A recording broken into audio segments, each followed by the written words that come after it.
Assalamu alaikum, everyone. Welcome you all to the PED Symposium, Bridging Research and Clinical Practice in Pediatric Eye Care. I am Dr. Fiza Azhar and I'm consultant pediatric ophthalmologist at Mughal Eye Trust, Lahore. We shall begin with our symposium now. I would first like to invite the panelists to take their places. Professor Seema Karyum, our chairperson, Dr. Asma Mushtaq,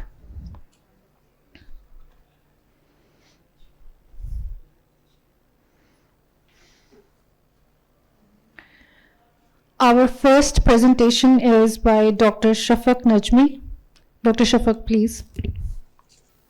Assalamu alaikum. I'm Dr. Shafaq Najmi. Managing hypertropia can be a surgical challenge for ophthalmologists. Monoocular elevation deficit, or MED, is a frequent cause of hypertropia. Today, I'll discuss the case of MED. My patient, a 40-year-old male resident of Rawalpindi, presented with the complaints of right upper lid droop and decreased vision in the right eye since childhood. He had past history of 2 surgeries being done for ptosis, one at the age of 10 years and one at the age of 28 years at some other hospital.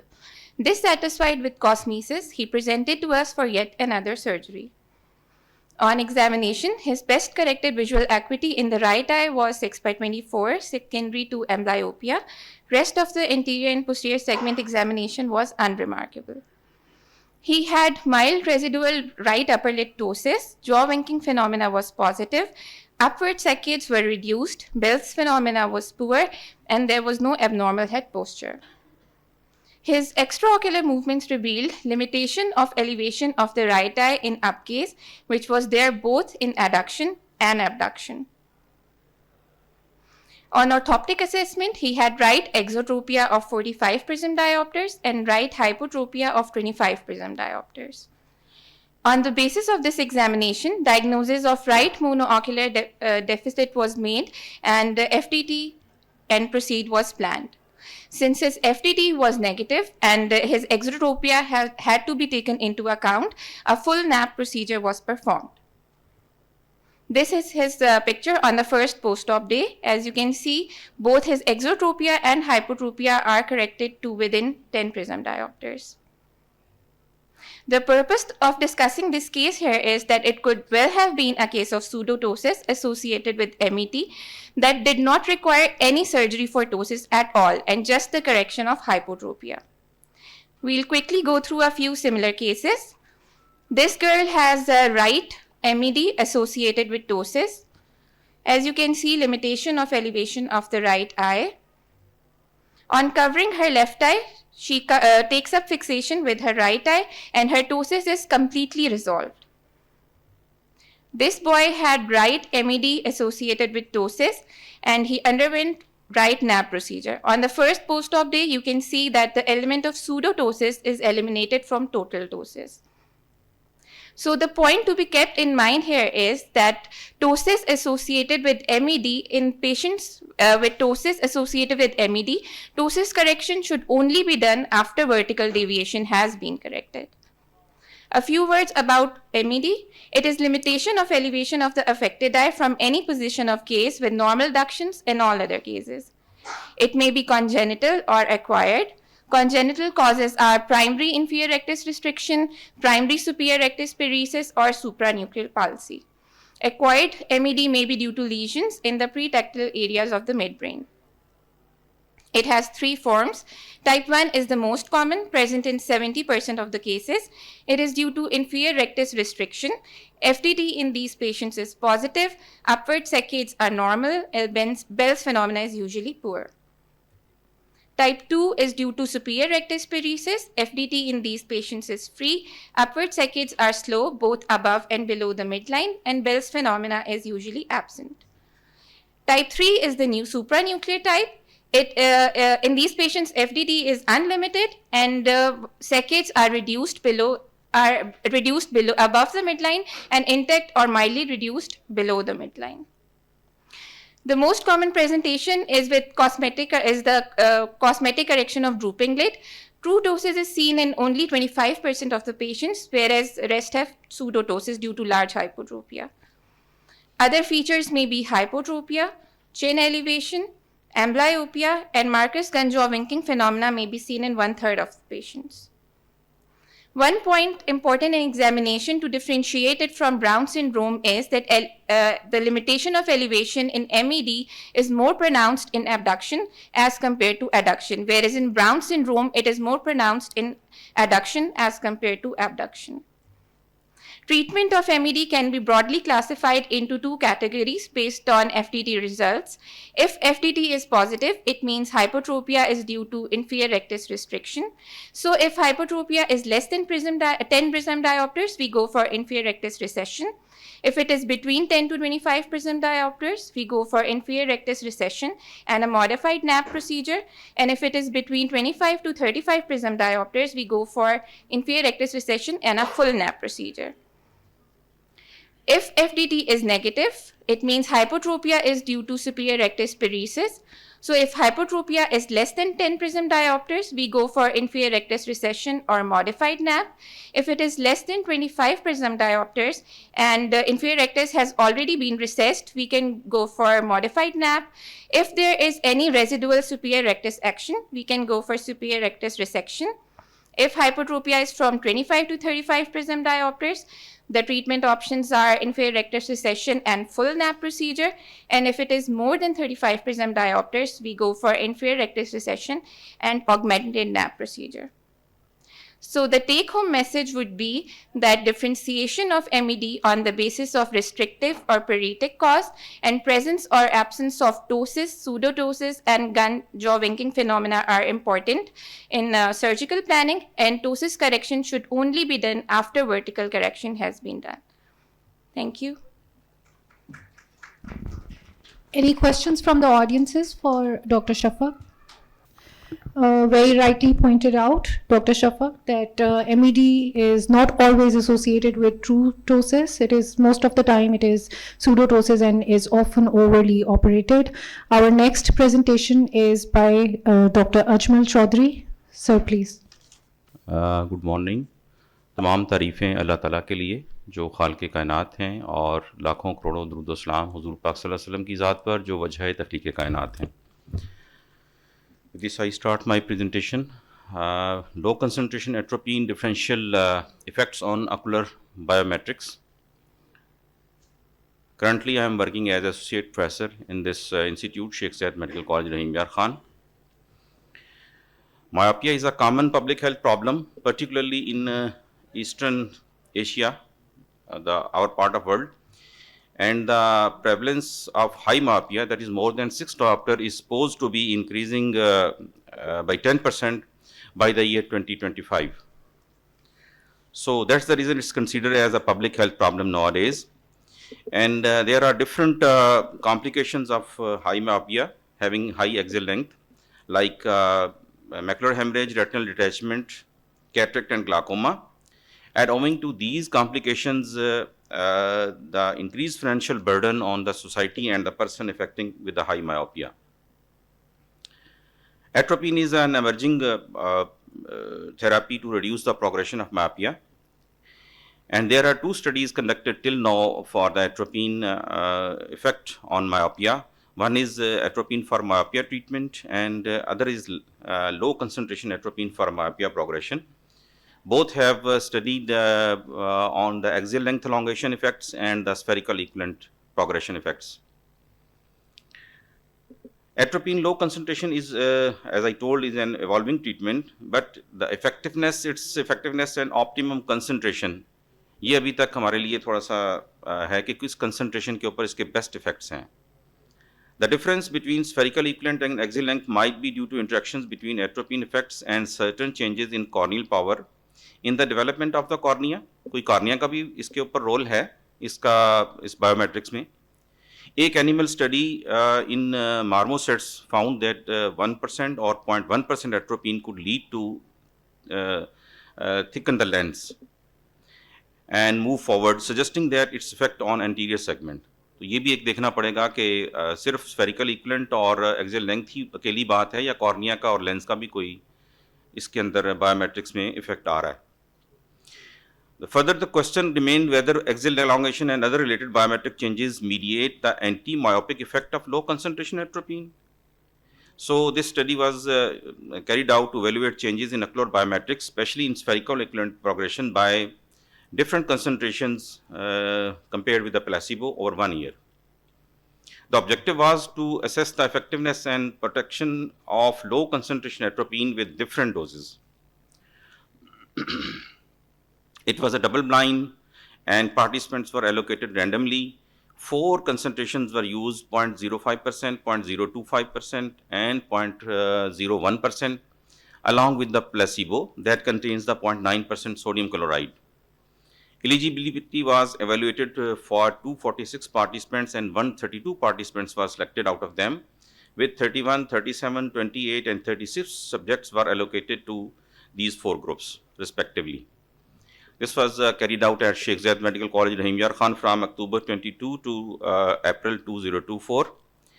As I told, 132 children, and inclusion criteria was the age between 5 to 13 years, and myopic refraction of at least 1 diopter, astigmatism of at least less than 2.5% diopter, and the important point was the myopic progression should be at least 0.5 diopter from the last 1 year. And the exclusion was like amblyopia, strabismus, congenital glaucoma, cataract, and all other problems that causing the decreased visual acuity due to cornea or the posterior segment. Detailed systemic ophthalmic history and ophthalmic examination carried out, especially the outdoor activities were asked about the screen usage, and like cellular phone, computer, video games, and TV, etc. They were recorded.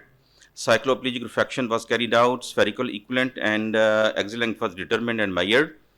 Refraction and axial length of each child was recorded. All the participants were given the best corrected spectacles. ایک visual function framework بنایا گیا جو اس کے اندر distance vision, near vision, colour vision, general health, eye pain, dependency, social functioning, role difficulties, mental health, یہ سارا study کیا گیا کہ اس ایٹروپین کے ساتھ ان بچوں کے اوپر ویژول فنکشن کے اوپر کون سا افیکٹس آ رہے ہیں. The main outcome was a 1 year increase in spherical equivalent of myopia, اور جو مایوپیا پروگریشن کو سب ڈیوائڈ کیا گیا مائلڈ لیس دین 0.5 میں، ماڈریٹ 0.5 to 0.99 ڈاپٹر میں، اور ایکسٹریم مور دین اور 1 ڈاپٹر. Axial length transition was also studied, but it was the secondary part of the results. Follow-up was done at 2 weeks, 4 months, 8 months, and 12 months. During each visit, an optometrist recorded the distance-based structural visual acuity, near visual acuities by using logMAR. Spherical equivalent, axial length, and amplitude of commutation was. You, madam? Lack of? No, madam. Visual blurriness, glare, lack of sight, and any illness. Any medical issue of adverse effects in pardon? second bullet? Yeah. Asthma symptoms, visual blurriness, glare, lack of sight. What do you mean by means lack of sight? atropine کی وجہ سے blurring. اگر ان کو اس بچے نے یہ complaint کیا ہے کہ میں تو ایٹروپین ڈالی ہے تو مجھے تو لیک آف سائٹ ہو گئی ہے. اچھا، better terminology should be used. میرے لیے تو بلائنڈ. اینڈ اینی ایلنس، بچوں کی زبان ایسے وہ بولتے ہیں نا. اچھا، observed during the study were also recorded regardless of their link with the atropine use. SPSS version 21 was used, chi-score and Fisher exact test were used, analysis of variance and correlation and regression analysis were carried out to verify the concentration response effect of atropine on the ophthalmic parameters. As I discussed earlier, the mean and standard deviation values for each group regarding demographics, baseline work, outdoor time, refractive error, best corrected visual acuity, near visual acuity, spherical equivalent, axial length, and all these factors showed there was no significant difference in cases and controls, all the 4 groups. And there was no difference in the vision-related quality of life among all groups. This shows that regarding the gender distribution, age, and history of myopic progression, near work, outdoor activity, etc., all these, there was no significant difference in all 4 groups. Similarly, the general health, color vision, near activities, dependency, the parameters for the quality of vision life, they were also not significantly disturbed. The main effect was on the spherical and axial length change. So it was found that concentration-dependent myopia control response was observed in all atropine levels. At 1 year, 68.9%, 58.4%, and 42.3% of children in 0.05, 0.025, 0.01 atropine groups respectively. लेकिन 2 subjects के अंदर इतने severe adverse effects आए कि उनको hospitalise भी करना पड़ा. Gastroenteritis, flu, asthma symptoms were also seen in 0.05% atropine patients. Pneumonia, gastroenteritis, and influenza were reported in 0.025% atropine patients. लेकिन जो 0.01% एट्रोपिन एंड प्लेसिबो ग्रुप्स थे, इनमें सिर्फ इन्फ्लुएंजा एंड रिपोर्ट हुआ. मींस के 0.01% इस एडवर्स इफेक्ट्स के लिहाज से काफ़ी सेफेस्ट कंसंट्रेशन थी. लास्ट डे हमारी जो डिबेट चल रही थी एम्ब्लियोपिया की, उसमें पेनलाइजेशन पैचिंग में भी डॉक्टर अशल पाल ने राइटली हाईलाइट किया था कि एट्रोपिन जस्ट पेनलाइजेशन नहीं है, इसको बाकी भी सारी चीज़ें देखनी पड़ती हैं. So the concentration gradient of atropine वो भी बड़ी इंपॉर्टेंट है, सिर्फ मायोपिया ही ट्रीट नहीं करना, बाकी चीज़ें भी देखनी हैं. So the changes in ophthalmic parameters, the correlation study between spherical equivalent axial length accommodation, these all parameters showed significant correlation in atropine and placebo groups. Distance and near vision acuity shows a non-significant correlation. Mainly reduction in axial length progression was the anti-myotic effect of low concentration atropine. And these were the results after 12 months regarding the spherical equivalent axial length and other parameters. So to conclude my this talk and study about the take-home message that low concentration atropine eye drops is an emerging therapy to reduce the progression of myopia. तो हम से कुछ लोग जो अभी तक सोच रहे हैं या नहीं प्रैक्टिस कर रहे हैं, इसको अब अपनी रूटीन प्रैक्टिस में लाना चाहिए हमें. The study shows that 0.05%, 0.25%, 0.1% atropine eye drops decrease myopia progression in a concentration-dependent manner. The effects of low concentration atropine eye drops are mediated via axial length elongation. जो हमने पहले बात की थी, तो मेनली इसने axial length elongation को reduction किया, जिससे myopia progression रुकी है. So low concentration atropine eye drops do not have any impact on keratometry and lens power. Additional studies are requested to explore further low concentration atropine anti-myopic effect mechanisms. Just thank you very much.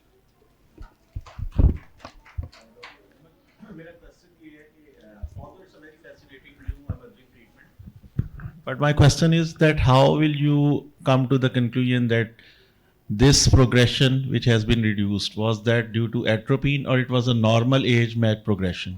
Yeah, we compare with the placebo as well. Placebo progression तो उसमें भी रुक गई है. उसमें कम, उसमें ज़्यादा 28 versus 42. वो ओवर 6 मंथ था. अगर 1 ईयर की बात करें तो 1 ईयर में ओवरऑल जो प्रोग्रेशन जो प्लेसिबो में थी वो ज़्यादा थी as compare to these 3 atropine groups. But नहीं वो yes, it actually the comparison had to be in one eye 0.1 atropine, in one eye placebo. This should have been the comparison. वो तो they can be behaving in an entirely different manner. You know, because there are multiple factors which lead to progression of myopia, and the most important factor these days are extended use of screens.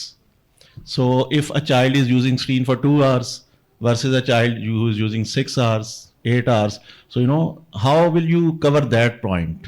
Because equal lifestyle cannot be predicted in 2 different patients. These factors have to be considered. No, while selecting the patients and while defining the methodology, we were mainly confined to the progression of spherical equivalent only. Our task was this.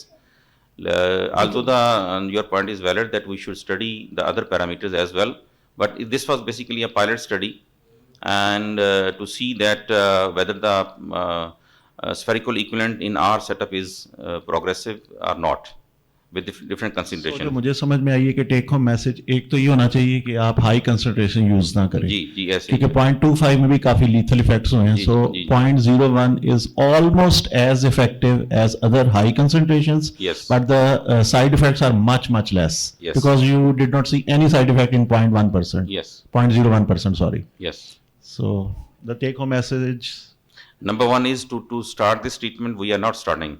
We all, as ophthalmologists and pediatric ophthalmologists, we are not practicing in our hospitals and even our private chambers. My request is to start. What is the age at which this treatment should be instituted?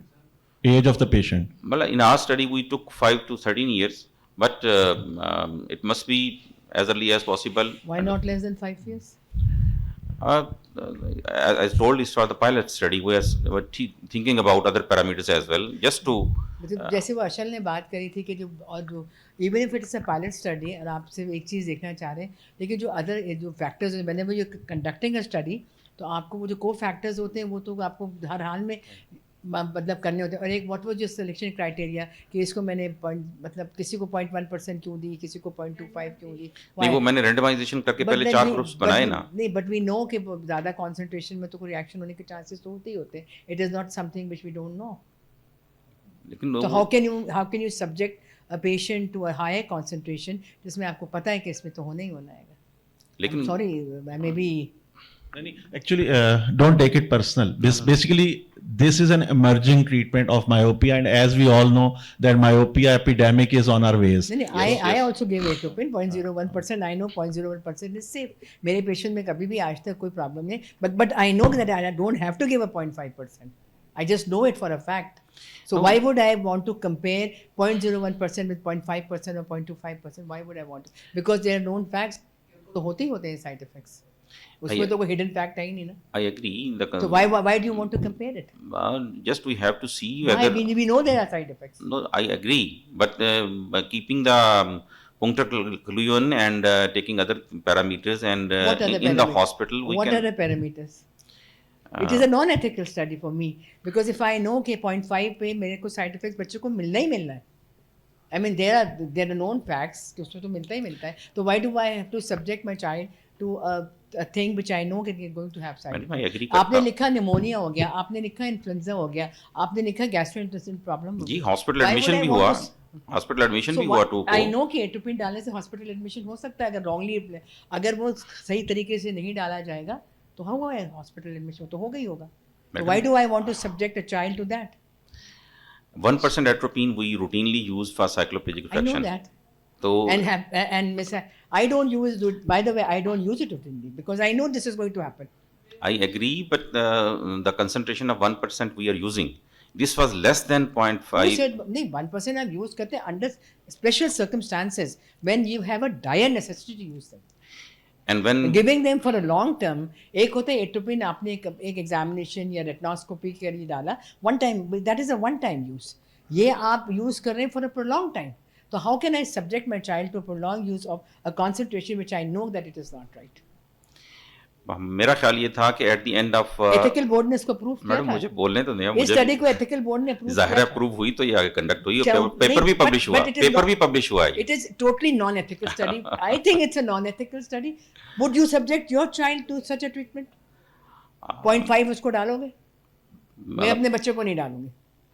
मैं अपने बच्चे को नहीं डालूंगी. मुझे पता है इसका इफेक्ट होने वाला है. मैडम बच्चों को तो हम RCT एट्रोपिन भी नहीं डालते अपनों को.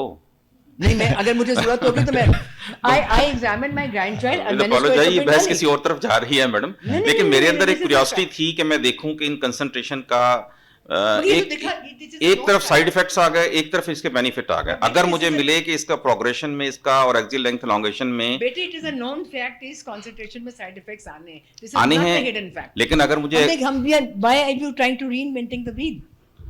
मैडम अगर elongation Dr. Ajmal, I am sorry, maybe I missed it. आपकी डोजेज क्या थी? Once a week थी या once a day? वो तो वंस अ वीक होती है. आपने भी यही फॉलो की हाँ, मेथडोलॉजी? यही follow ठीक है, once a week. हाँ जी. चलें. अच्छा, लेकिन anyhow, ये 0.01, 0.025, 0.05 और 1% ये थी ना कंसंट्रेशन. वंस अ वीक है. ठीक है. तो अब ये इतनी माइनर के साथ अगर मुझे ये मिल जाए कि इसकी हायर कंसंट्रेशन के साथ, ये तो छोटी पायलट स्टडी है ना, अगर इसमें मुझे ये मिल जाता है कि एलोंगेशन को सिग्निफिकेंट रिड्यूस किया 1 ने या 0.05 ने एज कम्पेयर टू 0.025, अगर लार्जेस्ट स्टडी कल को हो और उसका मल्टी सेंटर ट्रायल मिल जाए, ये फूड ऑफ थॉट है ना. तो अगर इसके एडवर्स इफेक्ट एट्रोपिन के मिल भी रहे हैं तो वो उनको हम आउटवे करें एक तरफ तराजू में रख के कि अगर वो ज्यादा है. अगर हमारा मायोपिया एपिडेमिक ज्यादा कंट्रोल होता है वर्सेस साइड इफेक्ट के, या साइड इफेक्ट ज्यादा है वर्सेस एलोंगेशन ऑफ इसको मायोपिया प्रोग्रेशन के, तो फिर हम उसको अबंडन करें. At the end we can say that this is not recommended treatment. Doctor Ajmal, जैसे मैं इसको अब देख रहा हूँ ना, क्योंकि एक्चुअली ये हमारा इन सब के लिए मैसेज भी है जी, जी. अपने रेजिडेंट्स और जूनियर्स के लिए ایک تو جو میں اس کو دیکھ رہا ہوں یہ ہے کہ باقی ساری کنسنٹریشنز نے کوئی آؤٹ وے نہیں کر دیا اس کو, سو ہمیں 0.01% پہ اسٹک کرنا چاہیے. اور جو فردر آپ کی اسٹڈی ہونی چاہیے سیکنڈ فیز, اس میں ایک تو یہ کہ 0.01 کو مے بی 0.005 کے ساتھ کمپیئر کر لیں آپ, کہ اس سے کم کنسنٹریشن سے بھی کوئی بینیفٹ میں بھی مل جائے. تو یہ تو ہم آلریڈی سیف زون میں آ ہی چکے ہیں, لیکن اگر ہمیں اور زیادہ سیف زون میں چلے جاتے ہیں اور ہمیں بینیفٹ بھی مل جاتا ہے تو ہمیں اس پہ جانا چاہیے, نمبر 1. اور نمبر 2, ہمیں ایک ہی پیشنٹ کی 2 آئیز کے اندر کمپیریزن کرنا چاہیے, ایک میں پلیسیبو اور ایک میں جو بھی کنسنٹریشن, جیسے مے بی 0.01 مے بی 0.005%.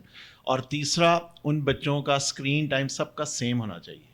یہ بھی ایک بہت امپورٹنٹ ہے, کیونکہ آج کل یہ سب سے زیادہ دیکھیں نا, آج سے 50 ایئرس پہلے ایسا کیا تھا کہ پروگریشن نہیں تھی ہو رہی مایوپیا کی, اور اب ایسا کیا ہو گیا. سو سب سے بڑا جو پرابلم ہے بچوں کے ساتھ, سو یہ اس کو ضرور کنفاؤنڈنگ فیکٹر اس کو بیچ میں سے انشاءاللہ جو بڑی آئے گی اس میں کریں گے انشاءاللہ. اور کل جیسے ہم نے پاپ میں بھی ڈسکس کیا, ایٹروپین اسٹڈی آگے آ رہی ہے ہماری, اس پہ ساری چیزیں کریں گے. تھینک یو سو مچ. انشاءاللہ.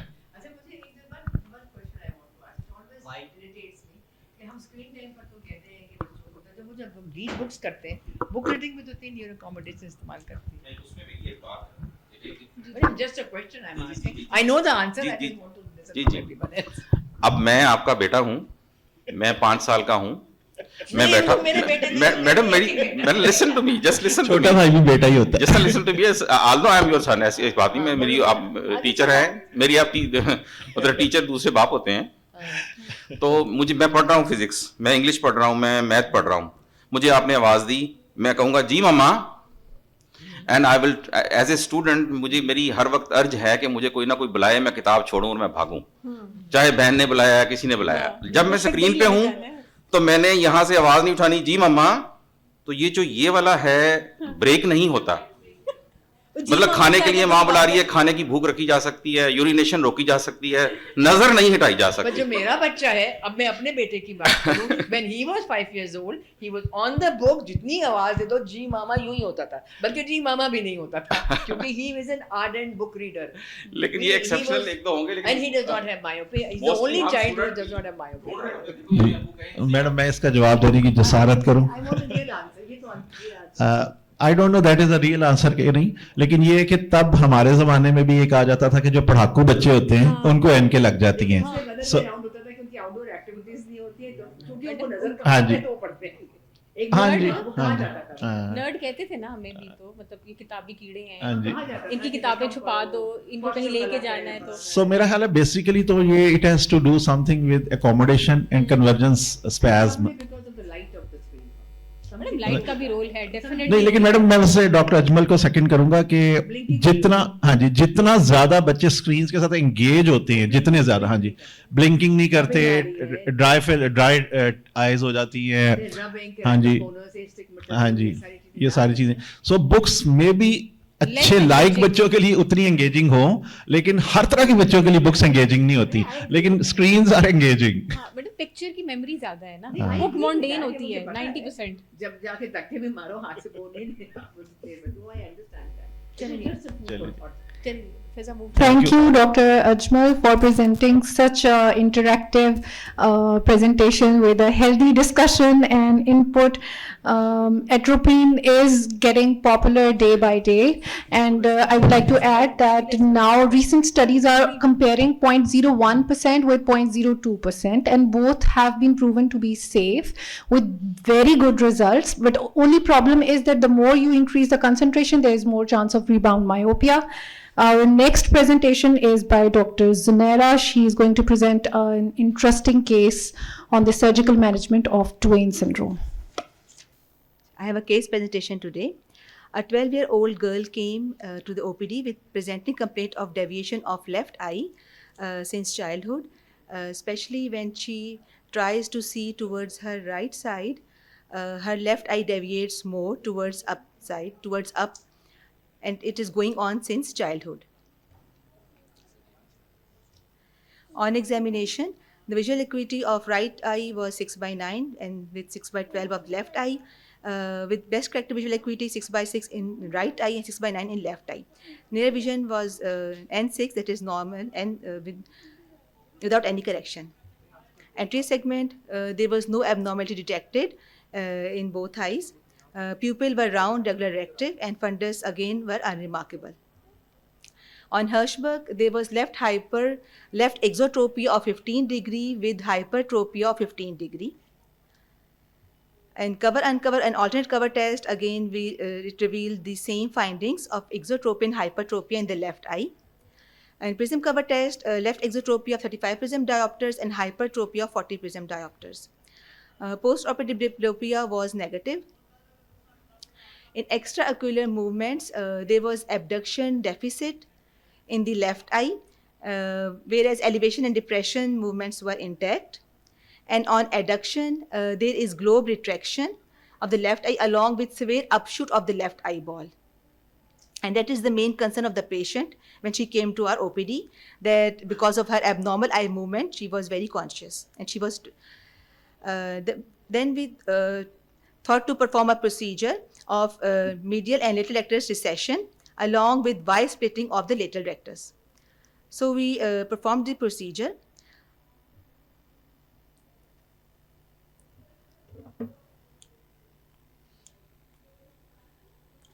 In this procedure, what we did the lateral rectus recession of 8 millimeter. That is, we disinsert the muscle from its original site, and we bring the muscle 8 millimeter behind it, and then we split the muscle in 2 equal halves with the help of squint hook and reinsert the muscle 12 millimeter apart. That is 8 millimeter behind the original insertion and 12 millimeter apart of the 2 parts of the lateral rectus muscle in the Y-shaped pattern. This is the picture, diagrammatic, schematic picture of the procedure. 8 millimeter, this is the original insertion, 8 millimeter behind and 12 millimeter apart. This is 12 millimeter distance between the 2 parts of the muscle in a Y-shaped pattern. This is the picture of the patient before surgery. This is a picture after surgery. In primary gaze, the patient almost orthophoric except for 5 degree small squint. 5 degree exotropia, small squint of the left eye, and there is remarkably reduction in the upshoot of the eyeball. See, when the patient looks towards her right gaze, that is on adduction, there is no severe upshoot of the left eyeball, but there is still globe retraction on adduction. So our conclusion was that lateral rectus recession with medial rectus recession with Y-splitting of lateral rectus muscle is an effective method for reducing severe upshoot and downshoots of eyeball in Duane syndrome. This lateral rectus recession can be increased from 8 millimeter to 12 millimeter, and the muscle in the Y-shaped splitting can be increased from 12 to 14 millimeter in cases of more severe upshoots. Thank you.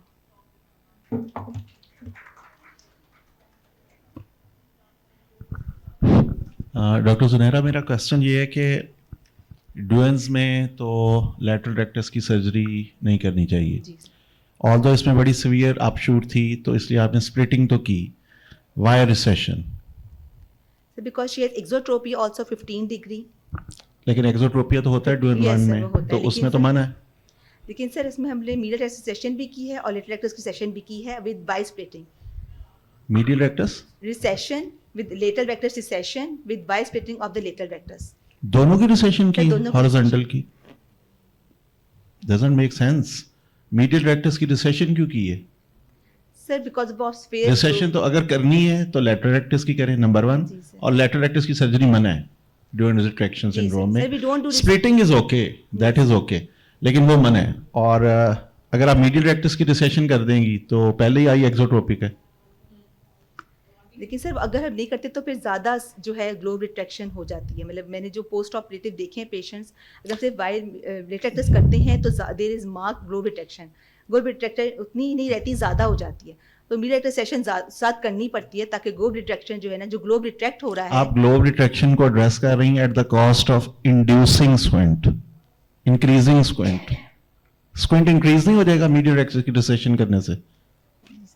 लेकिन sir साथ हम आपका objective क्या था? Sir मेरा था कि इसको अपशूट जो हम कर रहे हैं उसको हम जो है basically you wanted to address severe upshoot, तो why splitting was enough. Sir, I have seen in my cases کہ wire splitting is not enough. I have in the previous cases, مطلب میں نے بہت سارے کیسز سے کیے ہیں, مطلب کہ بہت ساری نہیں کہوں گی, مطلب کہ 7-8 کیسز کیے ہیں اس طرح کے. تو ان میں سے wire splitting سے فائدہ نہیں ہوتا اتنا پیشنٹ کو. مطلب wire splitting کے ساتھ اگر ہم ریسیشن نہیں کرتے تو اپ شوٹ پھر بھی رہتا ہے. So how recession is going to help in upshoot? Sir invert pull دیکھیں, جب جتنا آپ لمبس کے قریب جاتے ہیں اتنا زیادہ گرپ بہتر ہوتی ہے. جی سر. آپ تو اس کو پیچھے لے کے جا رہی ہیں. گرپ تو بہتر ہوگی جب آپ لمبس کی طرف آئیں گی. وائر سپلٹنگ کریں اور آگے آ جائیں, ایڈوانسمنٹ کریں. لیکن I think you wanted to do 2 jobs in 1 sitting. آپ چاہتی تھی کہ جو ایکزوٹروپی ہے وہ بھی ایڈریس ہو جائے. جی sir. So your aim was not clear. اگر آپ اس کو ایڈوانس کریں گی تو وائر سپلٹنگ بہتر ہوگی, ڈاؤن شوٹ زیادہ بہتر ایڈریس ہوگی. اور اگر آپ اس کو پیچھے لے کے جائیں گی تو جو آپ کا پرائمری ایم آف سرجری تھا وہ ٹھیک نہیں ہوگا. اس سے تو لیس گرپ ہوگی نا آئی کے اوپر. Basically you want better grip تاکہ شوٹنگ نہ ہو. تو آپ جب اس کو پیچھے لے جائیں گی, ویک کر دیں گی لیٹرل ریکٹس کو, تو اس کا ایکشن ویک ہو جائے گا. اس کا ہر طرح کا ایکشن ویک ہوگا, چاہے وہ نارمل ایکشن ہو اور چاہے وہ اسپلٹنگ ایکشن ہو جس سے آپ نے اس کو شوٹ کو کنٹرول کرنا ہے. So look into it. Yes sir. Thank you. Thank you.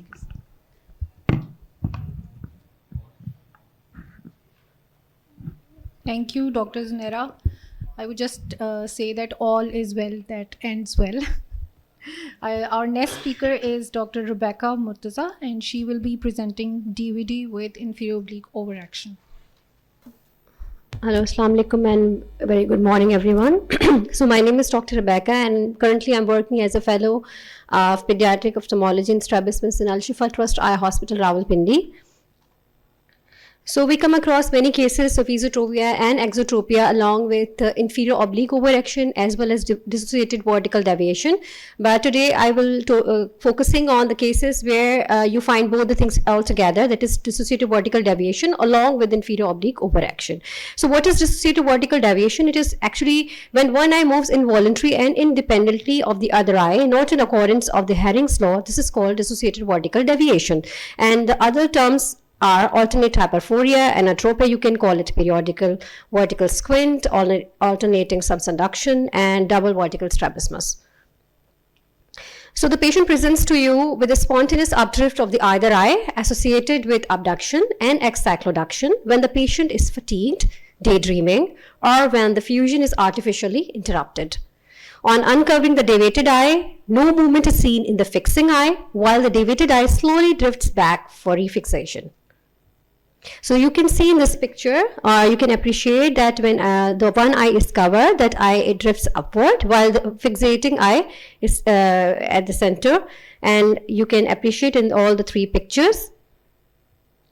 So the classification is deviation is made in primary gaze, in abduction, and as well as in adduction, and it is classified into mild, moderate, and severe. In mild, it is 0 to 9. Present diopters. In moderate, it is 10 to 19, and severe, it is greater than 20. And while we have to exclude all the other causes of the vertical deviations like superior oblique overaction, inferior oblique overaction, or superior rectus underaction. So clinical evaluation is very important here, and we do the cover and cover test. We do the Hattel test, Balchowski graded density filter test, and red filter test. And graded density filter test, we put the density filters into one eye, and we see when the fellow eye is drifting down, or it is fixate. We see the fixating eye and we see the drifting eye. So the measurement of DVD is by a base down prism, and deviated eye, we put the base down prism into the deviated eye first, and we see the fixated eye at the target of 6 meters, and the occluder is shifted to the fixating eye, allowing the deviating eye to take up the fixation. And the same test is done with the alternate cover test. So the grading of DVD is for +1 to +4, and it is for +1 we say it is a slight deviation, +2 small deviation, +3 moderate, and +4 is a large deviation. So DVD with inferior oblique overaction could be asymmetric and it could be symmetric, and we usually see asymmetric DVD probably associated with unequal overaction, inferior oblique overaction, or superior rectus overaction. So the fixating eye, so these are the grades. Grade 1, we see that 1 millimeter higher elevation of the adducting eye in gaze and to the side. In grade 2, it is 2 millimeter, same higher of the elevation of the adducting eye in the gaze up and to the side. And in grade 3, it is 3 millimeter. In grade 4, it is 4 millimeter. So the management of inferior oblique overaction is by inferior oblique recession.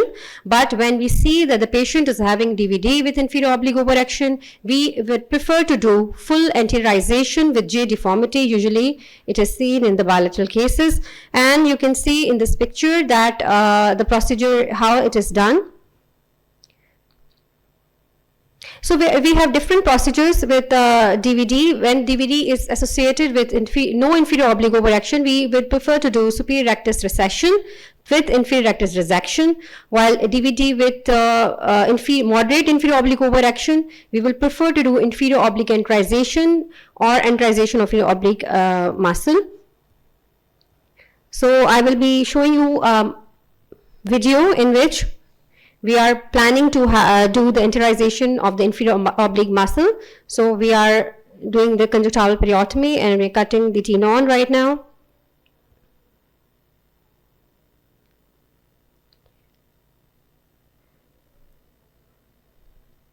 Now we are trying to hold the inferior oblique muscle.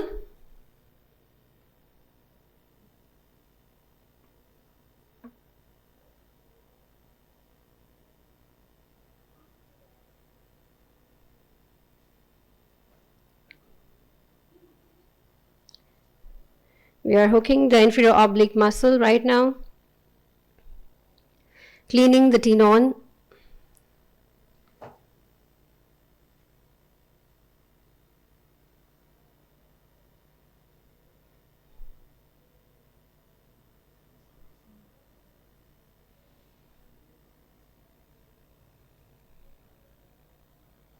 So partial thickness incision, partial thickness muscle is taken with the 60 vicryl suture, and then full thickness bite is taken inferiorly and then superiorly.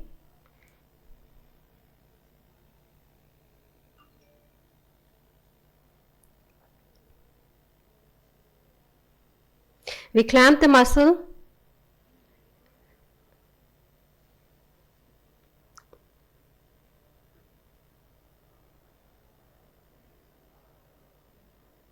And after clamping, we are cutting it.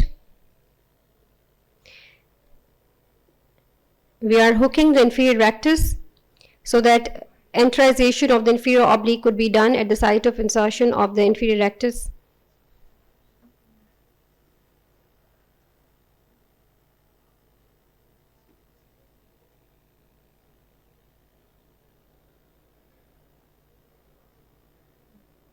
So we have to be very careful so that with the sclera, and you should be very careful while doing knotting because there shouldn't be any slag in the knot. And finally, we are closing the conjunctiva with 60 vicryl.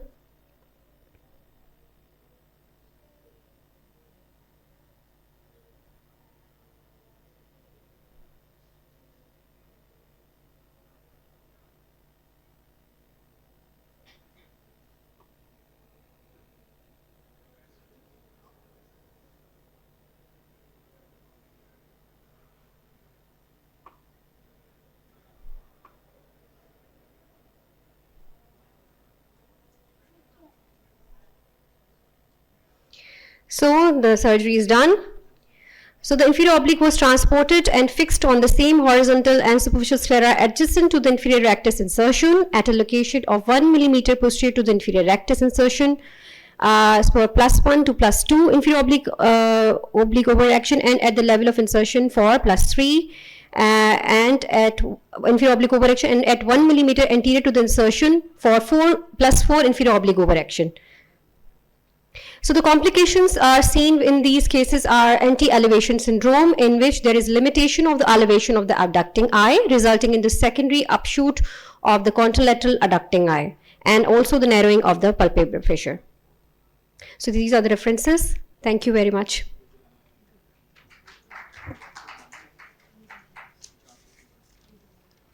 I have a question, Dr. Rebecca.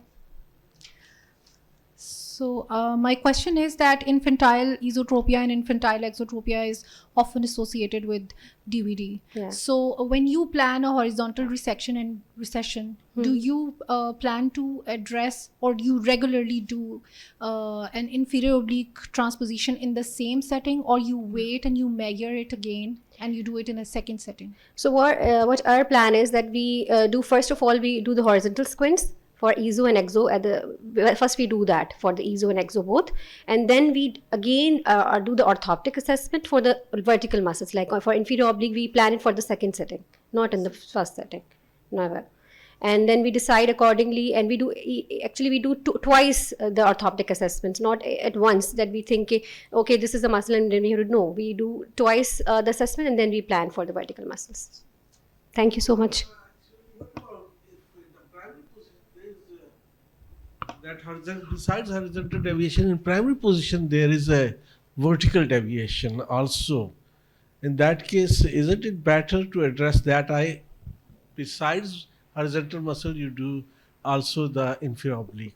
So in our setting, what we do is that we know that the primary infantile esotropia is associated with these vertical problems like DVD and inferior oblique. So we always do the horizontal muscles first, and then we assess the patient for the we counsel the patient parents that we will do the second surgery for the vertical muscle, so we be prepared for it, and then we do the assessment after that, and then we do the muscle. So we found accordingly, because we found the good results with this kind of technique or workup.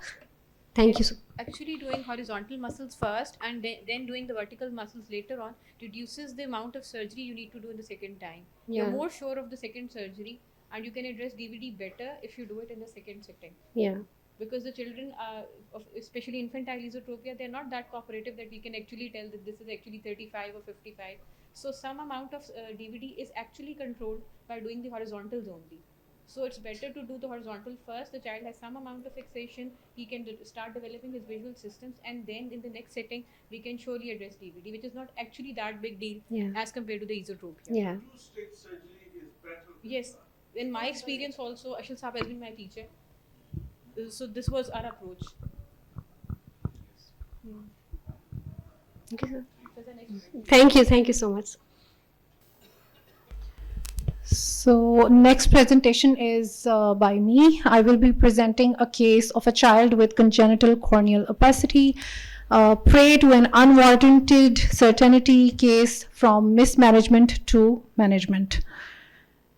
So my patient is a 2.5-year-old female child who is a preschooler and presented from Bhavalnagar to the OPD about 1.6 years back. The chief complaints were cloudy cornea since birth and poor vision since birth. So regarding corneal clouding, it was present since birth. There was no change in size, shape, and density. There were no associations. Regarding vision, the patient's parents said that the patient was able to have facial recognition. She responded well to bright light, appreciated moving objects, reached out to grab bright light. So when they saw this improvement, there was a delay in seeking help. Topical medication and glasses were prescribed by a local ophthalmologist at the age of 1 year, and there was a referral for glaucoma management to the tertiary care. Past medical and surgical history were unremarkable. Past ocular history, there was use of glasses off and on with delay in getting new prescriptions when broken by accident. An old prescription showed a hyperopia of +8 diopter sphere in both eyes. There were multiple topical eye drops and ointments used, which include tobramycin, acyclovir, fluorometholone, dorzolamide, timolol, latanoprost, and brimonidine in a 1.5-year-old child. There was no history of surgery, intra or periocular injections or laser. Patient was born to consanguineous parents. There were 3 siblings. There was one brother who was 11 months older than the child. He suffers with a similar complaints, and he had had a trabeculectomy with mitomycin C in right eye at the age of 3 years. Personal allergies history were unremarkable. Systemic review was normal. Birth history, uneventful pregnancy, full-term hospital delivery with no oxygen support. Developmental milestones were achieved normally. Immunization up to date. General physical examination was normal with stable vitals. Ocular examination showed that a vision of 660 in both eyes with picture optotypes. Assessment of visual behavior, the child was able to walk in the clinic, was able to find the doorknob, was able to find the seat, was even curious and picked up some instruments from my table as well. So the visual behavior was not so bad. So this is a picture of the anterior segment of the child. You can see that both the eyes show an almond-shaped cornea with an ill-defined limbus with scleralization and a central disc-shaped opacity involving the visual axis in both the eyes. And it is so symmetrical, and same amount of density is seen in both the eyes. So on examination, the lids and adnexa and conjunctiva were normal. Cornea showed bilaterally almond-shaped with ill-defined limbus, scleralization having the same curvature as the sclera, and a central translucent disc-shaped opacity of 5 mm in the center.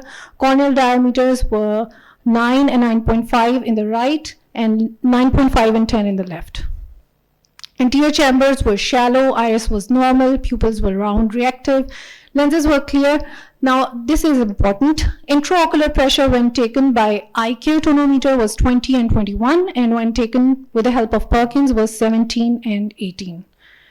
Gonioscopy, there was difficulty visualizing angles due to haze. Fundi, bilateral, small, crowded disc with a cup-to-disc ratio of 0.2 was seen, normal vessels, normal maculae. When the cycloplegic refraction was performed, the patient was phakic. There were crystalline lenses, but in spite of that, showed a retinoscopy reading of plus 18 in both the eyes with a cylinder of plus 2. So my differentials were microsclerocornea associated with congenital glaucoma at first, then Peters anomaly, congenital glaucoma with anterior segment dysgenesis, and lastly posterior polymorphous dystrophy. The investigations or the tests we took in the outpatient, axial length was 18 in both the eyes, which is small for a 2-year-old child. Central corneal thickness was 520 and 514 microns. Keratometry reading, interestingly, showed 37 and 35 in the right and 36 and 34 in the left, which is extremely flat. Ultrasound biomicroscopy was done and showed a shallow anterior chamber with open angles, normal distance, normal lens, ciliary body ring healthy, and zonules intact. So my diagnosis after all these tests was sclerocornea with cornea plana type 2. Management, I stopped brimonidine immediately. A correction of refractive error was given, and after that the best corrected visual acuity was 624 in both the eyes. Slowly tapered other anti-glaucoma medication on each visit with serial IOP examinations, axial length measurement, and fundus exams. Option was contact lenses was discussed with the patient's parents, but they were non-affording, and of course with cornea plana there are fitting challenges and they're poorly tolerated, so this option was omitted. And keratoplasty, there was no question. Keratoplasty in sclerocornea and cornea plana have shown to be not successful in almost all the cases, so this option is also eliminated. On follow-up visit, best corrected visual acuity was 618. Simply by giving glasses and following the child after 1 month, which is a spectacle adaptation period, improves without any amblyopia therapy. So now the child is 4-year-old and her best corrected visual acuity is 618 in both the eyes. Intraocular pressure is 12 and 14 with all other glaucoma parameters in normal range. The child is ready and excited for school. Genetic counseling for Mendelian disorders was done and discussed with the parents, and importance of follow-up visit was emphasized. Why is it important to conduct follow-up visits? You have ruled out that the child does not have glaucoma. You have put her off all the anti-glaucoma medication, but still, why is it important? Because sclerocornea and cornea plana might not be associated with glaucoma at that time, but they are notorious to develop glaucoma in later years. So it is important to follow up the child. Take-home message: alpha-2 agonists should not be given to children under 12 years of age and are contraindicated in infants and neonates. Congenital corneal haze with a raised intraocular pressure does not always mean glaucoma. Put all pieces of the puzzle together to make a diagnosis of congenital glaucoma, like corneal diameters, axial length, gonioscopy, and cup to disc ratio, instead of jumping towards a conclusion of a congenital glaucoma. iCare and Perkins both give erroneous readings in anomalous cornea. So instead of trusting your instruments, I would say trust your fingers. Examination of the siblings can be very fruitful in congenital anomalies. Thank you. Dr. Fiza, it was an excellent presentation, but I am quite surprised that before assessment, in your first assessment, the pressure was in 18 and 20 range, Yes. and then it came down to 12. After 2 years. When you stopped anti-glaucoma treatment, Yes. how the pressure came down?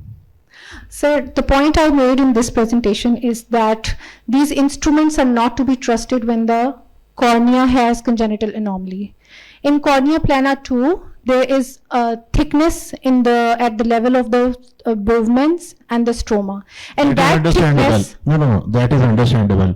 You did 2 examinations. Yes. First, start of treatment, yes, when the patient reported to you at 2.5 years of age, you recorded pressure with the same eye, same doctor, 18 and 20. 18 is, I think Perkins was 18. Perkins and- was less and iCare was more. Okay. But then you again, after, did everything, you did everything. It was a misdiagnosed case of glaucoma, that I agree to.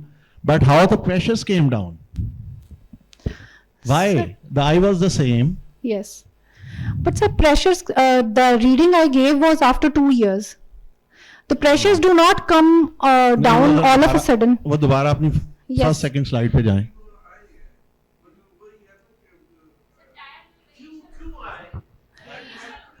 मतलब देखें, असल में होना ये चाहिए Yes. था. Sir, I get your point. That is a very valid point. That the question should be raised. But the thing is that in these anomalies, the pressure was variable on every visit. I haven't put Actually, pressures on every follow-up Actually visit. होना ऐसे चाहिए था कि 18 और 20 pressure was a pseudo pressure, और सब कुछ करने के बाद भी प्रेशर उतना ही रहता, ग्लाकोमा प्रोग्रेस ना करता. This So is it's not a bookish glaucoma. case, sir. No, we only put what we Matlab, see. this is actually It's not a textbook quite surprising. case. Yes, it is. The question should be raised, and I agree. But it is my fault that I haven't put pressures on every serial visit. Like after 3 months or 6, I should have put them. So the pressure every time showed a variable reading. And that variation comes because of the congenital corneal anomaly. Yeah, your message was very, very clear that not all corneal opacities are glaucoma. That's very, very Message clear. is well taken. I have a bit naive question. I mean, I'm not pediatric ophthalmologist. Why we are not giving alpha-2 agonist below 12 years of age? Sorry, I don't know. Sir, below 2 years it is absolutely contraindicated, and less than 6 years it is relatively contraindicated What- because it is a centrally acting drug and it causes CNS depression. Oh, I see. Yes.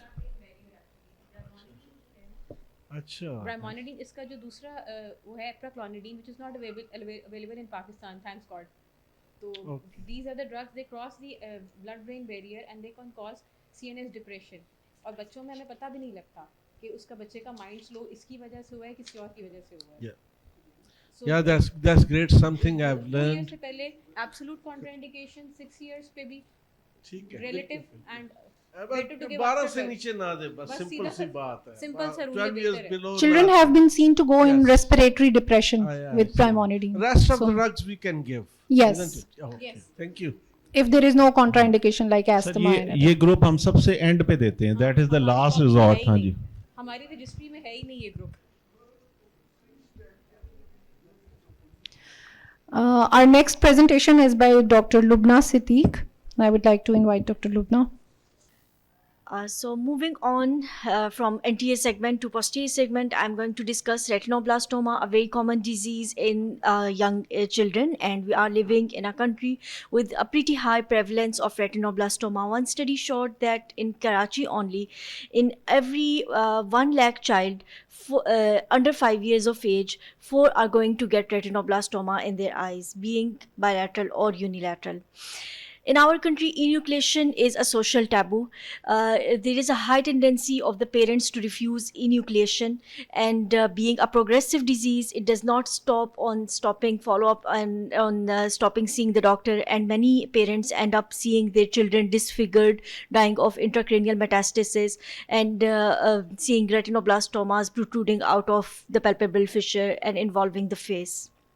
The need arises to decrease enucleation rates, save more eyes, and ensure more compliance and save more vision, especially in bilateral retinoblastoma patients.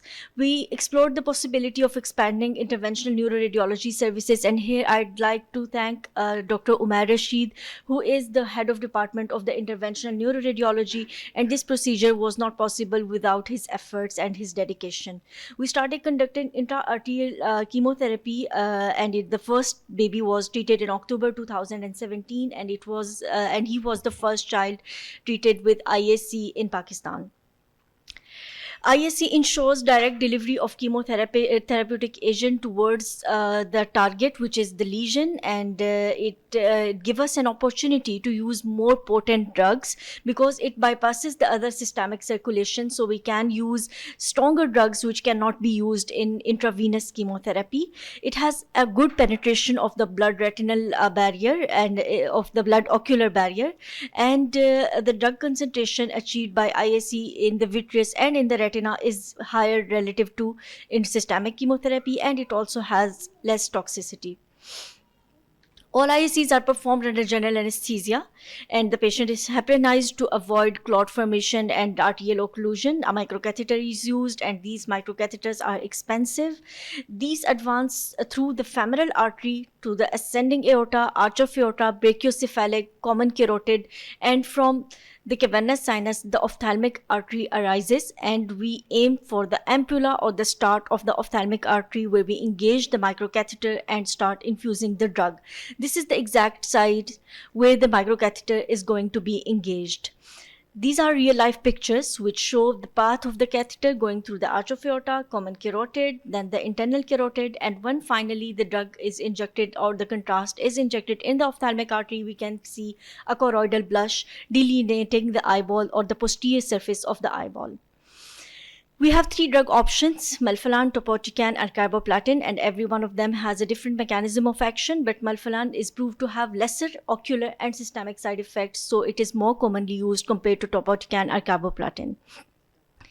This is the dose we use. We use 3 mg for babies 2 years or less, 4 mg for babies above 2 years but up to 4 years, and 5 mg for more than 4 years. There are various studies. These dose criteria are modified from the study of Gobin and Abramson, who are leading ophthalmologists using ISC in treating retinoblastoma. They are using a slightly higher dose, and I'm going to compare it with my dose later. This is the femoral artery. We need to do a femoral tap and advance our catheter. This is the catheter moving through the arch of aorta.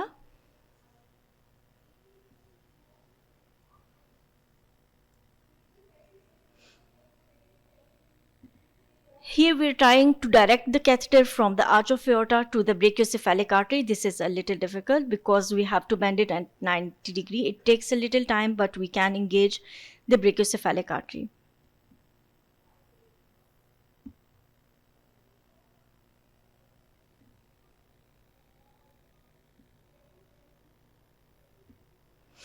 Here we are done.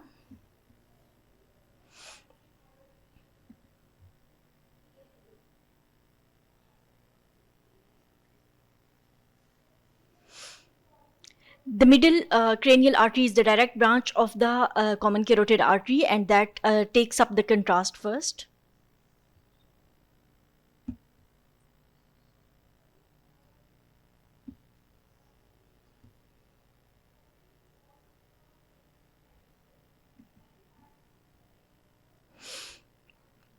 Then we come to visualize the ophthalmic artery, which is again rising at a 90-degree angle, and this is the most time-consuming step.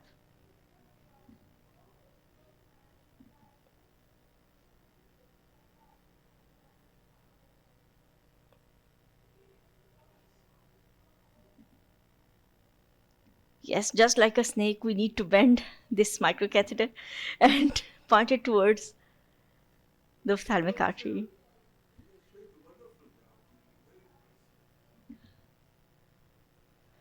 Finally, here the catheter is engaged at this point. This dot shows the catheter, and now we have done another digital subtraction, so the catheter is no more visible and the contrast going on is visible, and it is highlighting the branches of the ophthalmic artery.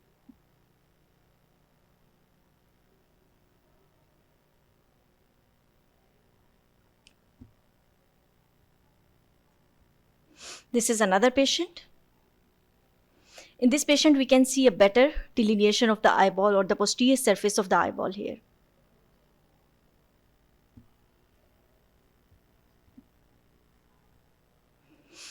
Let's go through a few examples. This was a young child. She presented at 4 months of age, and chemotherapy was really difficult in this child. Even Shaukat Hanum Hospital had problems giving her systemic chemotherapy due to the systemic toxicity, and we had to rely on ISE as the primary treatment. And here group B tumor was involving the macula, and on every session we saw a marked regression, and the child is doing well. This is another case. She presented at 4 months of age. We started chemotherapy at General Hospital, but the child developed severe suppression of the bone marrow and severe drop in the blood cells, and we shifted to intra-arterial chemotherapy. And the first session was given at 6 months of age, and she saw a good regression. This is the third patient. This is how the tumor decreases in size on B scan. But ISE is very expensive, and we have an expensive set of instruments to use, and which is not supported by the government. We have to collect donations, we have to burden the patient. This is one limitation, one pitfall of the ISE. The other being its ocular side effects. Yes, it has no systemic side effects relatively, but it can cause central retinal artery occlusion, and this can be a very devastating thing, especially in only eyed children, and it occurs in 1 in every 10 ISE cases. The other is chorioretinal toxicity. Orbital swelling can happen in some patients. This is the difference in doses of melphalan we use compared to the doses described by Gobin and Abramson. We are using slightly lower doses to decrease the toxicity. Maybe it is a difference in the setting of practices. We have tried 6 milligram melphalan in one non-responding case, but that resulted in decrease in the WBCs, and the child required a transfusion, and swelling resulted, but that recovered, and the child was happy, and he was an only-eyed baby. And but the first 15 days after ISE were difficult after using a higher dose. Peripheral tumors are not very good cases, and they have a greater incidence of central retinal artery occlusion, so it's preferred to be used for central retinoblastomas near to the central retinal artery. This is the total number of patients we have done till now. They are 31 cases till I was in LGH. In group B patients, CRAO is the enemy. In group D and E, we are always afraid of intracranial extension, amblyopia, non-responsiveness leading to enucleation. This was a group E only-eyed baby. The other eye was enucleated, but we did it, and the child remained stable over 3 years. So it is promising. However, it cannot replace intravenous chemotherapy, but it is an option to decrease the rate of enucleation. These 3 children presented with proptosis because they were advised enucleation. Then the parents refused, and they came with a widespread disease. Babies with only eye get special benefit from intra-arterial chemotherapy when they are not responding to intravenous chemotherapy. And that's it. Thank you. Thank you, Dr. Lubna. Are there any questions from the audiences?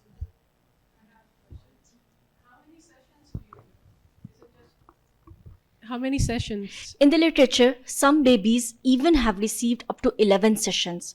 But in our practice, we cannot give such large number of sessions. We have to terminate the therapy if the desired outcome is not resulting. So there were some lucky babies. They were having intravenous chemotherapy, and ISC was just an adjunctive therapy. They benefited from 1 injection, 2 injections, 3 injections. But patients who are not receiving intravenous chemotherapy and they have to rely on this ISC, they have to receive more injections. Like CEV is 6 cycles, ISC is also 6 cycles if there is no adjuvant chemotherapy. And what's the duration between the sessions? 3 weeks, same like CEV. And when do you decide to terminate it? After how many sessions do you decide to terminate the treatment if it's not responding? When we see practically when we see adequate regression, then we keep the patient on regular follow-up. Until the tumor shows more activity, we can plan the next session, because it is not very easy to do to collect funds for an ISC every 3 weeks practically. How much does it cost? Nowadays it is more than 2 lakhs. Okay. Yeah. So we have to find our ways out. Yeah. You are working in Lahore General Hospital, isn't it? Yes, I was there till June 2023. Now I am at Mayo Hospital. We did not start ISC at Mayo Hospital yet, but we have a department of intervention neuroradiology, and the vision is to make it another center for ISC too. But my question is related to the intervention radiologist, because I've heard he's there. I usually send my patient on orbital varices to Lahore General Hospital, to the radiology department. Yes. So I've forgotten the name of that radiologist. Umair Rashid. Acha, bas, theek hai. There are a Thank lot you. of hurdles. Actually, Dr. Umair Rashid also got retired from General Hospital in 2022, and he is practicing there off-label due to his services. So there are difficulties in reaching him, in getting an appointment. They are really overburdened with the ISC. We have established another center. He was trained by Dr. Umair Rashid himself. He is Colonel Bakir. He's not here with us today, but I'd like to introduce him too. He is doing ISC in Pindi in CMH there. It is the Armed Institute of Interventional Neuroradiology. That's So great. you can You get send it contact there. numbers of coordinators in LGH and of Doctor, coordinators Naam in yaad rakhna. Afiri also. Thank you so much, Dr. Lubna Siddique. Chemotherapy in those patients with having group B retinoblastoma. Do you give? You showed in your presentation that those patients were also given. Is it recommended to give them? Group B retinoblastoma is best treated with intravenous chemotherapy. But sometimes there are health issues. Patients are not tolerating intravenous chemotherapy. Sometimes they are very young and the oncologist is reluctant to start an intravenous chemotherapy. They get a drastic drop in their blood counts. Sometimes the patient preference, they don't want this vomiting and hair loss and infections, and they want to have intraarterial chemotherapy instead. So we had patients with group B who received ISC. There What were about the patients local? Don't you treat them locally? Can't you treat them locally? Local laser or cryo? Well, laser is effective if the tumor height is 3 millimeters or less. But if the tumor height is more than that, which you see on the 3-dimensional examination with your indirect ophthalmoscope, then the laser just affects the surface. It does not affect the tumor height, and tumor tends to progress in spite of laser. Thank you. Because it is not available in Pakistan. This is a big challenge because DRAP did not approve this injection. They are imposing high taxes on the vendor and they are not able to get it approved in Pakistan like many other drugs. But still there is a shop in Karachi which is selling this Melphalan. I can give you contact number. If the patient can go in by train, grab that injection and come back, put it in a cold chain, that is the best. But that shop is reluctant to send it through TCS because we cannot maintain a cold chain through TCS. And there is another one who was the former online purchaser of Fazaldeen. He is trying to import this injection from India, but I doubt the condition and I doubt the maintenance of cold chain. So it's better that the patient goes to Karachi, travels and bring the injection, but not every patient is ready for that. Out of these 31 patients, majority had relied on that vendor who was importing the injection for them from India. So it is they saw benefit and the children benefited from that, but theoretically were not sure about the cold chain. Life And- of a and retinoblastoma parent is already so difficult. Yes, these they are only very creating debilitated. more hurdles in the treatment rather than making it easier. Yeah. And is there your experience for injecting this melphalan intravitreal? Yes, intravitreal injection is very cheap and easy to do. Because we are ophthalmologists, we are used to give intravitreal anti-VEGFs. It's easy for us to do an intravitreal chemotherapy, mark the site with cryotherapy to prevent spread. But the only enemy in that is cataract and the retinal toxicity that it brings. Every intravitreal injection causes a significant drop in the ERG of that patient. There are many patients who received in some other centers by other ophthalmologists a lot of injections, like 6 injections, 7 injections intravitreal.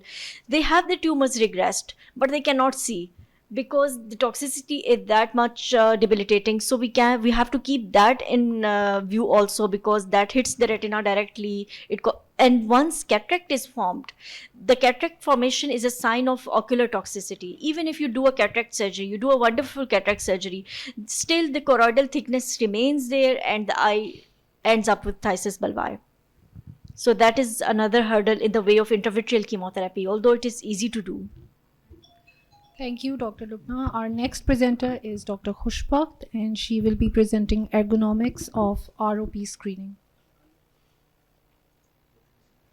Dr. Khushbakht, I request you to, if you can wrap it up quickly, because we still have another presentation and we are already done with the time. Okay. Good morning, everyone. I'll be sharing my experience regarding the ergonomics of ROP screening. Ergonomics is a term that I came to know about just last year. Before that, I had heard of it 1 or 2 times in my life. It all started when I began my second fellowship in pediatric ophthalmology. It was the initial days, the second week. I had to check 8 babies back to back and ended up wrecking my neck. On the visual analog scale, I had a pain level somewhere between 7 and 8. It was terrible. I had to go to the physiotherapist. I had to be treated. And that is when I decided to conduct this small study, taking into account the people in our department who were doing ROP screening on a regular basis. So the purpose was to identify the ergonomic challenges and to improve the screening techniques and the equipment. It was a cross-sectional observational study, and we took into account 2 scoring systems. One was the modified QEC scoring. QEC stands for Quick Exposure Check. It's an international scoring system that is used to identify the risk of exposure to work-related injuries. The second one was the visual analog scale, which I mentioned before.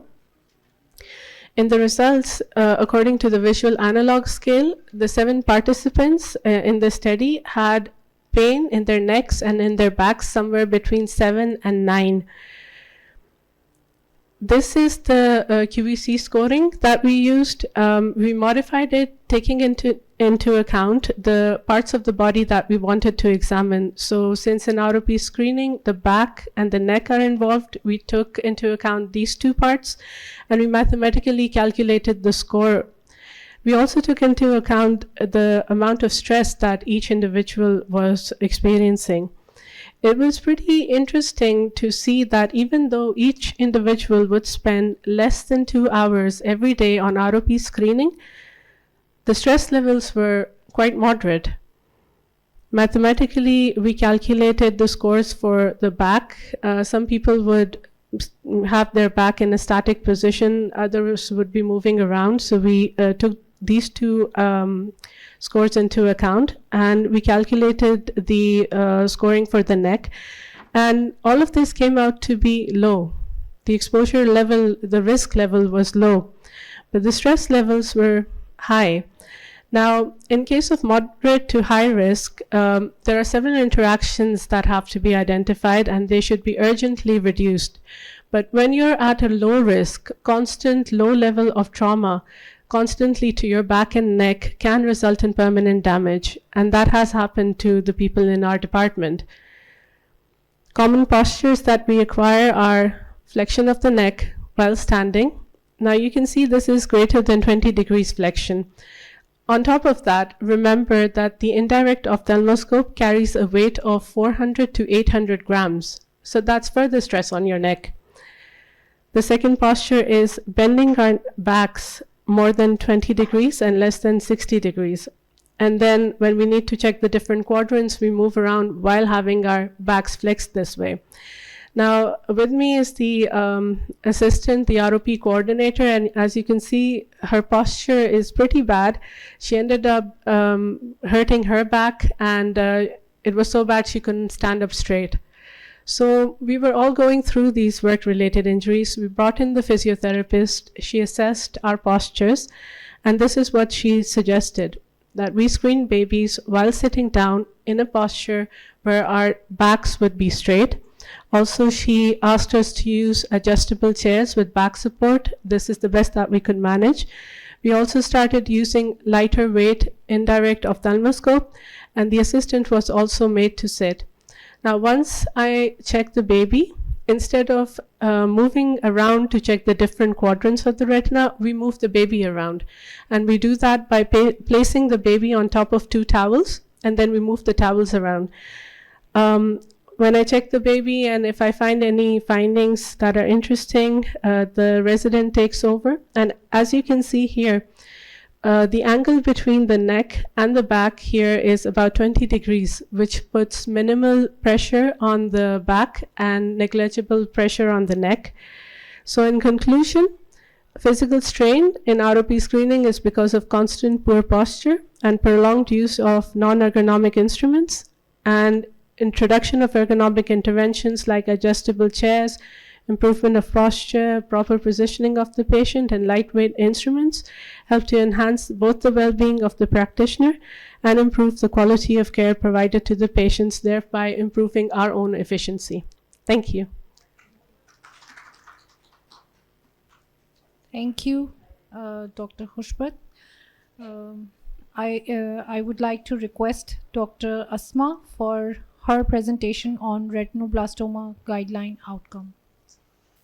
So, Lubna has already heated the discussion for retinoblastoma, and I'm going to talk about the guidelines which all of us formulated when I in my middle of my journey of pediatric ophthalmology. I've been doing pediatric ophthalmology over a decade now, and we formulated the retinoblastoma guidelines with the collaboration of many people, and now I take an honor to present the outcome of those guidelines. Although these are partial outcomes, but still I feel good that at least the guidelines we formulated, how well they have implemented and how we are going forward with that. So, and this data has been taken from the Shaukat Khanum Hospital, as I work as a consultant ophthalmologist there also. So retinoblastoma, as we all know, is the most common ocular malignancy in the children. And taking into account the other pediatric tumors, the retinoblastoma is the most common one, 3%. This is the global indices, and these red ones are the centers of the retinoblastoma treatment, and we are amongst the people who have higher incidence of retinoblastoma. And as you can see, though we have the higher incidence, but we have a poor survival of the patients because of the many factors which we are going to see in a couple of minutes. So we are in the low middle income countries. So the most important challenge in treating the retinoblastoma patients is the early detection. There are barriers to care and there are data gaps, especially in Pakistan, where we have patients presenting at the multiple centers taking opinions just to avoid their fears of enucleation or to find better finances to treat their patients. So this is how we all started. Many of us, nobody alone can do anything. So it is always a collaboration and a teamwork. All these organizations, including pediatric oncologists, ophthalmologists, and the radiologists, and various organizations associated with these people, we actually sat down in the Children's Hospital Lahore in 2020. We had a couple of meetings, and the final conclusive meeting was there. And we had ophthalmologists from all over Pakistan, including Ar Khan from Karachi, and then kind of formulated these guidelines or made an initial draft of these guidelines. And they were taken up by PSPO. PSPO is the Pakistan Society of Pediatric Oncology, and they were published by PSPO as well. And then they started implementing these guidelines in the various hospitals possible. So the primary objective was to determine the survival of the patients with unilateral non-metastatic retinoblastoma treated according to the standardized protocol. However, there are few secondary objectives to outline the demographics and the stage distribution of retinoblastoma patients in Pakistan, ocular survival of the patients, outcomes of intraarterial chemotherapies, and frequent abandonment. All these factors actually help us to formulate the services or to guide the government for various services, where to direct the most services, and how to channelize the treatment so that the patients can be treated as early as possible. So this is actually a multi-institutional, observational, non-interventional standard care of management study, and individualized IRB approval was taken from every hospital. So this is basically data from the Shaukat Khanum Hospital, and these were all the centers which were participating, including Shaukat Khanum, Children's Hospital Lahore. From Karachi we had Aga Khan Indus Hospital, Islamabad se we had PIMS and Combined Military Hospital, and Multan Children's Hospital was also a part of this. So it was started in 2022, and this is the data of 2 years only. Follow-up time is actually 5 years for the enrolled patients, and this is actually an ongoing study. So initially, this is how we follow the patients. First of all, the patients are presented and their demographic and presented features are noted. Then their staging and treatment assignment is done. And then on treatment form is made, third step, and then the end of treatment form, and eventually 6 months post-treatment form to see how the outcomes have come. So whenever there is a new case of RB, we usually do his EU and B scan for the accurate grouping. And bilateral is treated according to the individual hospital charity. That is different because this is actually the proposed for PSPO. So different hospitals have, at certain points, they have adopted different strategies according to the particular hospital. However, in there are differences, slight differences of the chemotherapy regimes, but most of the times it's mainly the same. Then we do the MRI for all the patients except for group A. Bone marrow CSF is done. And for group E patients especially, and metastatic RB is treated accordingly. That is, they're actually subjected to the palliative care most of the times. Intraocular RB protocol and then extraocular RB protocol. So unilateral intraocular RB grouping is done on EUA. Group B and C or D, if globe salvageable, JO is the chemotherapy regime which they give. And if the patient refuses enucleation, or group A is just the focal therapy. Group E is primarily subjected to the enucleation, and if patient with the group D refuse primarily JO and the patient has a poor sight, so we counsel the patients for the enucleation because IAC is not available in Shaukat Khanum, and the patient, if actually just as Dr. Lubna has highlighted, she's a very good friend and colleague of mine, so we take the liberty of calling each other by names. So because IAC is not available that easily, so we try to offer the patient enucleation as soon as possible just to save the life and the other eye of the patient. However, this is the extraocular protocol, CEV chemotherapy, MRI and EUA, enucleation not possible, CV into 2, MRI again EUA. So these are the protocols which are being followed at the Shaukat Khanum Hospital for the extraocular RB. So this is for the enrolled patients are 232 till the 14th of October 2024.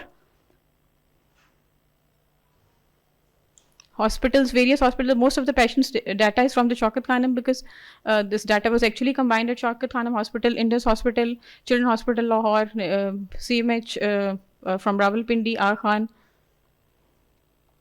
So demographics may also, we have most of the patients from Punjab because I think we have better transport facilities or better healthcare facilities in Punjab as compared to the other places.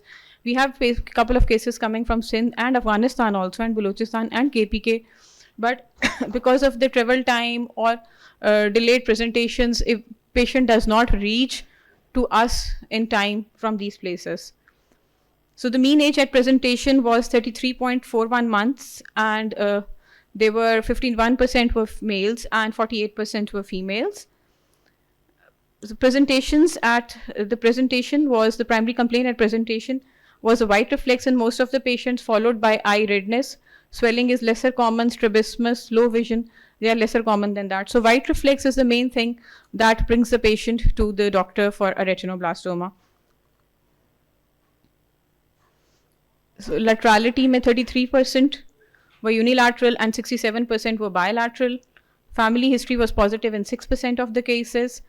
Treatment grouping was done, so we saw that 68% patients had an intraocular disease, whereas 20% had extraocular disease, and 12 were the others. They were actually not practically categorized, or the patients which were already treated somewhere else, so the proper grouping could not be done for these patients. So according to the intraocular retinoblastoma grouping, we have group A patients were slightly less. Most of the patients you can see belong to the group D and E. See, 32% is group D and group E is 17%. So actually the point of making these guidelines or talking about this retinoblastoma at all different forums is that we get more of group A and group B patients at the treatment centers or the tertiary care hospitals, so we can actually make a difference. Our actual challenge or our barrier is that we are getting these group D and group E patients most of the times, where we are not left with actual eye salvage or vision salvage options, practically speaking. So these were the staging that was used. So most of the patients belong to stage 1, and less of the patients were there from stage 4. This is the IRSS staging, which has been mentioned below. Metastasis is relatively less common. As you can see that 87% of the patients had no metastasis. So most of the patients belong to the intermediate risks when we stratified according to the low risk, intermediate and high risk or extraocular tumors. So a brief summary would be that there is ongoing treatment for 129 patients. Abandonment rate is still high at 3.5%. Reported deaths are 2. 20 patients had eye salvage, whereas 84 patients had a planned enucleation, out of which 58 were upfront and 19 were during chemotherapy, 2 after chemotherapy, and 5 patients were the ones who refused the enucleation treatment. There's a single arm study. There's a limitation of the study, and duration of symptoms as presentation is longer than higher income countries. Reduced abandonment rate due to trial and need for genetic studies for the germline mutation in bilateral RB is the way forward in doing this research. That's all I have to say. This was the first national level study that highlights the advanced stage and late presentation of retinoblastoma patients, setting the foundation for future research to improve early detection and treatment strategies. This was the acknowledgement of all the institutes who have contributed to our work. And faith is the first step that we took in 2022 when we could not see the success at the end. So I think it's always important to take the first step. Thank you so very much. Thank you, Dr. Asma. A very elaborate data presented, and a very important message sent that retinoblastoma consultant should be focusing on group A and group B patients instead of enucleating eyes, and it is the duty of every ophthalmologist at the periphery to screen the patients and refer them on time so that they can be treated and their globes can be salvaged. Our last presentation is by Dr. Zunaira, and Dr. Zunaira is presenting evaluation on role of Himalshim procedure. Assalamu alaikum. Today I'm again presenting a case. A 6-year-old boy came with a presenting complaint of diplopia, that is double vision, for 6 months. History of presenting illness: he had a road traffic accident 6 months before, followed by a complaint of diplopia. Visual acuity in the right eye 6/9, left eye 6/6, with best corrected 6/6 in the right eye as well as in the left eye. Near vision is N6 in both eyes. Anterior segment, again no abnormality detected. Pupil round, regular active. Intraocular pressure again normal, within normal range. Fundus was unremarkable in both eyes. On examination, the boy had right head turn with right esotropia of 15 degrees on Hirschberg and 30 prism diopters on prism cover test. Extraocular movements, abduction deficit, whereas adduction, elevation and depressions were intact. The diagnosis was made right lateral rectus palsy, 6th nerve palsy. MRI brain, which was done 6 months back, and again we repeat the MRI, was unremarkable. We performed the procedure of Himalshim procedure.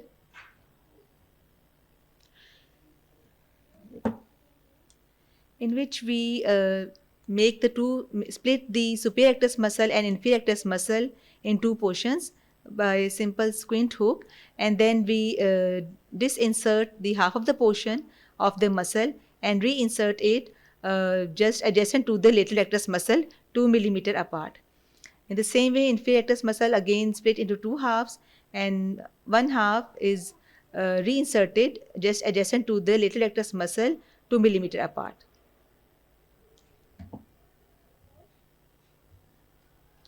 In this way.